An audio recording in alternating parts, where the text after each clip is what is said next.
ನೋಡಿ ವೀಕ್ಷಕರೇ, ಗೃಹಲಕ್ಷ್ಮಿ ಯೋಜನೆಯ ಪ್ರತಿಯೊಂದು ಫಲಾನುಭವಿಗಳಿಗೆ ಸರ್ಕಾರದಿಂದ ಕೊನೆಗೂ 2,000 ಹಣ ಬದಲು 4,000 ಹಣನ ಜಮಾ ಮಾಡ್ತಾ ಇದೆ.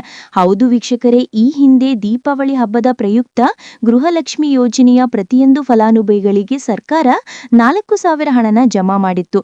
ಆದರೆ ಇನ್ನೂ ಕೂಡ ಸಾಕಷ್ಟು ಫಲಾನುಭವಿಗಳಿಗೆ ಈ 4,000 ಹಣ ಜಮಾ ಆಗಿರಲಿಲ್ಲ.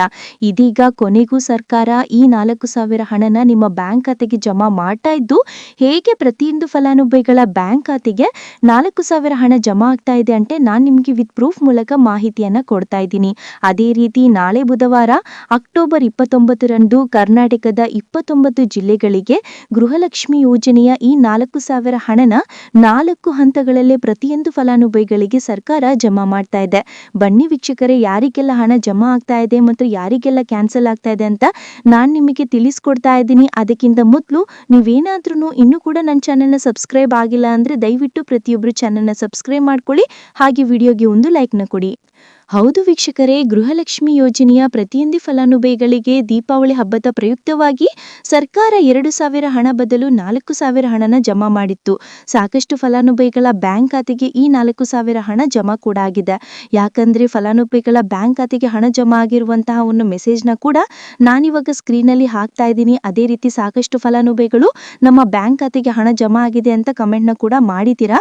ಆ ಒಂದು ಕಮೆಂಟ್ನ ಕೂಡ ಸ್ಕ್ರೀನ್ನಲ್ಲಿ ಹಾಕ್ತಾ ಇದ್ದೀನಿ. ಹೌದು ವೀಕ್ಷಕರೇ, ಗೃಹಲಕ್ಷ್ಮಿ ಯೋಜನೆಯ ಪ್ರತಿಯೊಂದು ಫಲಾನುಭವಿಗಳಿಗೆ 4,000 ಹಣ ಬಂದಿದೆ. ನೀವು ಇವಾಗ ಸ್ಕ್ರೀನ್ನಲ್ಲಿ ಒಂದು ಮೆಸೇಜ್ನ ಕೂಡ ನೋಡಬಹುದು.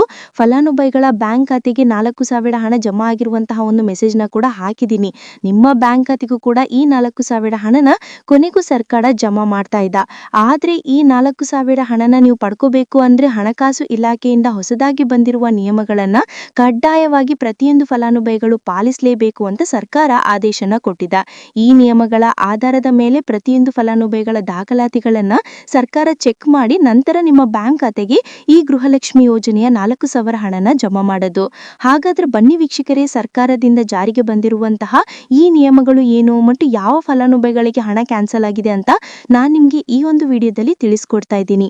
ಅದಕ್ಕಿಂತ ಮೊದಲು ನಾಳೆ ಬುಧವಾರ ಅಕ್ಟೋಬರ್ 29ರಂದು ಕರ್ನಾಟಕದ 29 ಜಿಲ್ಲೆಗಳಿಗೆ ಸರ್ಕಾರ 4 ಹಂತಗಳಲ್ಲಿ ಗೃಹಲಕ್ಷ್ಮಿ ಯೋಜನೆಯ ಈ 4,000 ಹಣನ ಜಮಾ ಮಾಡ್ತಾ ಇದೆ. ಅಂದ್ರೆ ನೋಡಿ ವೀಕ್ಷಕರೇ, ಮೊದಲನೇ ಹಂತದಲ್ಲಿ ಬಾಗಲಕೋಟೆ, ಬೆಳಗಾವಿ, ವಿಜಯಪುರ, ಧಾರವಾಡ, ಗದಗ, ಹಾವೇರಿ, ಉತ್ತರ ಕನ್ನಡ ಈ ಜಿಲ್ಲೆಗಳ ಪ್ರತಿಯೊಂದು ಫಲಾನುಭವಿಗಳಿಗೆ ಸರ್ಕಾರ ಮೊದಲನೇ ಹಂತದಲ್ಲಿ ಗೃಹಲಕ್ಷ್ಮಿ ಯೋಜನೆಯ 4,000 ಹಣನ ಜಮಾ ಮಾಡ್ತಾ ಇದೆ.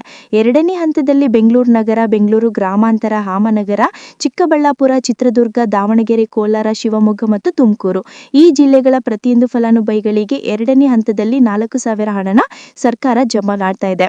ಅದೇ ರೀತಿ ಮೂರನೇ ಹಂತದಲ್ಲಿ ಬಳ್ಳಾರಿ, ಬೀದರ್, ಕಲಬುರಗಿ, ರಾಯಚೂರು, ಕೊಪ್ಪಳ, ಯಾದಗಿರಿ ಮತ್ತು ವಿಜಯನಗರ ಈ ಜಿಲ್ಲೆಗಳ ಪ್ರತಿಯೊಂದು ಫಲಾನುಭವಿಗಳಿಗೆ ಮೂರನೇ ಹಂತದಲ್ಲಿ ಸರ್ಕಾರ 4,000 ಹಣನ ಜಮಾ ಮಾಡ್ತಾ ಇದ್ದು, ನಾಲ್ಕನೇ ಮತ್ತು ಕೊನೆಯ ಹಂತದಲ್ಲಿ ಚಾಮರಾಜನಗರ, ಚಿಕ್ಕಮಗಳೂರು, ದಕ್ಷಿಣ ಕನ್ನಡ, ಹಾಸನ, ಕೊಡಗು, ಮಂಡ್ಯ, ಮೈಸೂರು ಮತ್ತು ಉಡುಪಿ ಈ ಜಿಲ್ಲೆಗಳ ಪ್ರತಿಯೊಂದು ಫಲಾನುಭವಿಗಳಿಗೆ ನಾಲ್ಕನೇ ಹಂತದಲ್ಲಿ ಹಣ ಜಮಾ ಆಗ್ತಾ ಇದ್ದು, ಪ್ರತಿಯೊಂದು ಫಲಾನುಭವಿಗಳ ಬ್ಯಾಂಕ್ ಖಾತೆಗೆ ಸರ್ಕಾರ ಈ ಅಕ್ಟೋಬರ್ ತಿಂಗಳು ಮುಗಿಯುವ ವರ್ಷದಲ್ಲಿ ಈ ಗೃಹಲಕ್ಷ್ಮಿ ಯೋಜನೆಯ 4,000 ಹಣನ ಖಂಡಿತವಾಗಿಯೂ ಜಮಾ ಮಾಡೇ ಮಾಡುತ್ತೆ.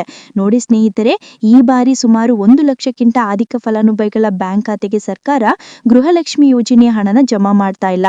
ಕಾರಣ ಏನು ಅಂದ್ರೆ, ನಿಮ್ಮ ಬ್ಯಾಂಕ್ ಖಾತೆಗೆ ಡೆಬಿಟಿ ಮೂಲಕ ಹಣ ಜಮಾ ಮಾಡುವಂತಹ ಸಂದರ್ಭದಲ್ಲಿ ಸರ್ಕಾರ ಸಾಕಷ್ಟು ಫಲಾನುಭವಿಗಳ ಒಂದು ಬ್ಯಾಂಕ್ ಖಾತೆಗೆ ಹಣ ಜಮಾ ಮಾಡುವುದನ್ನ ಕ್ಯಾನ್ಸಲ್ ಮಾಡಿದೆ.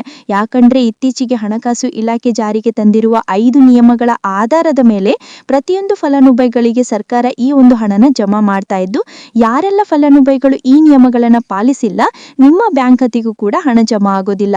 ಹಾಗಾದ್ರೆ ಬನ್ನಿ ಸ್ನೇಹಿತರೆ, ಸರ್ಕಾರ ಜಾರಿಗೆ ತಂದಿರುವ ಆ 5 ಹೊಸ ನಿಯಮಗಳು ಏನು ಅಂತ ನಾನು ನಿಮಗೆ ತಿಳಿಸ್ಕೊಡ್ತಾ ಇದ್ದೀನಿ. ನೋಡಿ ಸ್ನೇಹಿತರೆ, ಮೊದಲನೇ ಒಂದು ನಿಯಮ ಬಂದು, ಸಾಕಷ್ಟು ಫಲಾನುಭವಿಗಳು ಹೊಂದಿರುವಂತಹ ಒಂದು ರೇಷನ್ ಕಾರ್ಡ್ ಏನಿದೆ ಆ ಒಂದು ರೇಷನ್ ಕಾರ್ಡ್ ಅನ್ನ ನಿಮ್ಮ ಮನೆಯ ಸದಸ್ಯರ ಪ್ರತಿಯೊಬ್ಬರ ಒಂದು ಆಧಾರ್ ಕಾರ್ಡ್ ಅನ್ನ ನಿಮ್ಮ ರೇಷನ್ ಕಾರ್ಡಿಗೆ ಕಡ್ಡಾಯವಾಗಿ ಲಿಂಕ್ ಮಾಡಿಸಬೇಕು. ಅಂದ್ರೆ ಈ ಒಂದು ಲಿಂಕ್ ಮಾಡಿಸುವಂತಹ ಒಂದು ಪ್ರೊಸೀಜರಿಗೆ ಸರ್ಕಾರ KYC KYC ಅಂತ ಕರೀತಾರೆ. ನಿಮ್ಮ ರೇಷನ್ ಕಾರ್ಡ್ಗೆ ಇನ್ನೂ ಸಹ KYC ಆಗಿಲ್ಲ ಅಂದ್ರೆ ನಿಮ್ಮ ಬ್ಯಾಂಕ್ ಖಾತೆಗೆ ಸರ್ಕಾರ ಮುಂದಿನ ದಿನಗಳಲ್ಲಿ ಗೃಹಲಕ್ಷ್ಮಿ ಯೋಜನೆ ಹಣನ ಕ್ಯಾನ್ಸಲ್ ಮಾಡುತ್ತೆ.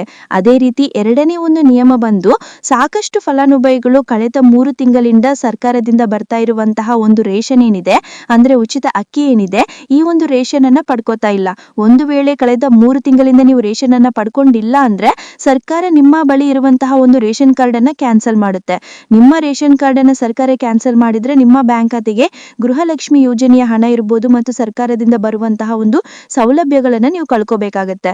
ಅದೇ ರೀತಿ ಮೂರನೇ ಒಂದು ನಿಯಮ ಬಂದು, ನೋಡಿ ಸ್ನೇಹಿತರೆ, ನಿಮ್ಮ ಬಳಿ ಇರುವಂತಹ ಒಂದು ಆಧಾರ್ ಕಾರ್ಡ್ ಏನಿದೆ, ಆ ಒಂದು ಆಧಾರ್ ಕಾರ್ಡ್ ಅನ್ನ ಕಳೆದ 15 ವರ್ಷಗಳಲ್ಲಿ ನೀವು ಯಾವುದೇ ರೀತಿಯ ಒಂದು ತಿದ್ದುಪಡಿನ ಮಾಡಿಸಿಲ್ಲ ಅಂದ್ರೆ ನಿಮ್ಮ ಬ್ಯಾಂಕ್ ಖಾತೆಗೆ ಸರ್ಕಾರ ಗೃಹಲಕ್ಷ್ಮಿ ಯೋಜನೆ ಹಣನ ಕ್ಯಾನ್ಸಲ್ ಮಾಡುತ್ತೆ. ಯಾಕಂದ್ರೆ ಸರ್ಕಾರದಿಂದ ಬಂದಿರುವಂತಹ ಒಂದು ಆದೇಶದ ಪ್ರಕಾರ ಪ್ರತಿಯೊಂದು ಫಲಾನುಭವಿಗಳು ಕಳೆದ 15 ವರ್ಷಗಳಲ್ಲಿ ಯಾವುದೇ ರೀತಿಯ ಒಂದು ತಿದ್ದುಪಡಿನ ನಿಮ್ಮ ಆಧಾರ್ ಕಾರ್ಡಿಗೆ ನೀವು ಮಾಡಿಸಿಲ್ಲ ಅಂದ್ರೆ ಕಡ್ಡಾಯವಾಗಿ ಆದಷ್ಟು ಬೇಗ ನಿಮ್ಮ ಆಧಾರ್ ಕಾರ್ಡಿಗೆ ತಿದ್ದುಪಡಿನ ಮಾಡಿಸಿ. ಅದೇ ರೀತಿ 4ನೇ ಒಂದು ನಿಯಮ ಬಂದು, ನಿಮ್ಮ ಕುಟುಂಬದ ಒಂದು ವಾರ್ಷಿಕ ಆದಾಯ 7 ಲಕ್ಷಕ್ಕಿಂತ ಕಡಿಮೆ ಇರಬೇಕು. ಒಂದು ವೇಳೆ ನಿಮ್ಮ ಕುಟುಂಬದ ವಾರ್ಷಿಕ ಆದಾಯ 7 ಲಕ್ಷಕ್ಕಿಂತ ಜಾಸ್ತಿ ಇದ್ರೆ ನಿಮ್ಮ ಬ್ಯಾಂಕ್ ಖಾತೆಗೆ ಸರ್ಕಾರ ಗೃಹಲಕ್ಷ್ಮಿ ಯೋಜನೆಯ ಹಣನ ಕ್ಯಾನ್ಸಲ್ ಮಾಡುತ್ತೆ. ಅದೇ ರೀತಿ 5ನೇ ಒಂದು ನಿಯಮ ಬಂದು, ನಿಮ್ಮ ಕುಟುಂಬದ ಸದಸ್ಯರು ಅಥವಾ ಗೃಹಲಕ್ಷ್ಮಿ ಯೋಜನೆಯ ಫಲಾನುಭವಿಗಳು ಯಾರು ಕೂಡ ಸರ್ಕಾರಿ ನೌಕರರಾಗಿ ಕಾರ್ಯನಿರ್ವಹಿಸ್ತಾ ಇರಬಾರ್ದು. ಒಂದು ವೇಳೆ ನಿಮ್ಮ ಕುಟುಂಬದಲ್ಲಿ ಯಾರೇ ಆಗಿದ್ರೂ ಸರ್ಕಾರಿ ನೌಕರರಾಗಿ ಕಾರ್ಯನಿರ್ವಹಿಸ್ತಾ ಇದ್ರೆ ನಿಮ್ಮ ಬ್ಯಾಂಕ್ ಖಾತೆಗೆ ಗೃಹಲಕ್ಷ್ಮಿ ಯೋಜನೆ ಹಣ ಕ್ಯಾನ್ಸಲ್ ಆಗುತ್ತೆ. ಈ 5 ನಿಯಮಗಳ ಆಧಾರದ ಮೇಲೆ ಪ್ರತಿಯೊಂದು ಫಲಾನುಭವಿಗಳಿಗೆ ಸರ್ಕಾರ ಹಣ ಜಮಾ ಮಾಡ್ತಾ ಇದೆ. ಒಂದು ವೇಳೆ ನೀವು ಈ 5 ನಿಯಮಗಳನ್ನ ಪಾಲಿಸಿಲ್ಲ ಅಂದ್ರೆ ನೀವು ಕೂಡ ಗೃಹಲಕ್ಷ್ಮಿ ಯೋಜನೆಯ ಹಣದಿಂದ ವಂಚಿತರಾಗಬೇಕಾಗತ್ತೆ. ನೋಡಿ ವೀಕ್ಷಕರೇ, ನಾಳೆ ಬುಧವಾರ ಅಕ್ಟೋಬರ್ 29ರಿಂದ ಕರ್ನಾಟಕದ 29 ಜಿಲ್ಲೆಗಳ ಪ್ರತಿಯೊಂದು ಫಲಾನುಭವಿಗಳಿಗೆ 4 ಹಂತಗಳಲ್ಲಿ ಗೃಹಲಕ್ಷ್ಮಿ ಯೋಜನೆಯ 2,000 ಹಣನ ಸರ್ಕಾರ ಜಮಾ ಮಾಡ್ತಾ ಇದ್ದು, ಆದಷ್ಟು ಬೇಗ ಪ್ರತಿಯೊಂದು ಫಲಾನುಭವಿಗಳ ಬ್ಯಾಂಕ್ ಖಾತೆಗೆ ಈ 4,000 ಹಣ ಜಮಾ ಆಗುತ್ತೆ ಅಂತ ಹೇಳ್ತಾ, ಇದಿಷ್ಟು ಸರ್ಕಾರದಿಂದ ಬಂದಿರುವಂತಹ ಒಂದು ಮಾಹಿತಿಯಾಗಿದೆ. ನಾನು ಕೊಟ್ಟಿರುವಂತಹ ಮಾಹಿತಿ ನಿಮ್ಗೆ ಇಷ್ಟ ಆಗಿದ್ದಲ್ಲಿ ದಯವಿಟ್ಟು ಪ್ರತಿಯೊಬ್ಬರು ನನ್ನ ಚಾನೆಲ್ನ ಸಬ್ಸ್ಕ್ರೈಬ್ ಮಾಡ್ಕೊಳ್ಳಿ, ಹಾಗೆ ವಿಡಿಯೋಗೆ ಒಂದು ಲೈಕ್ನ ಕೊಡಿ. Thank you for watching.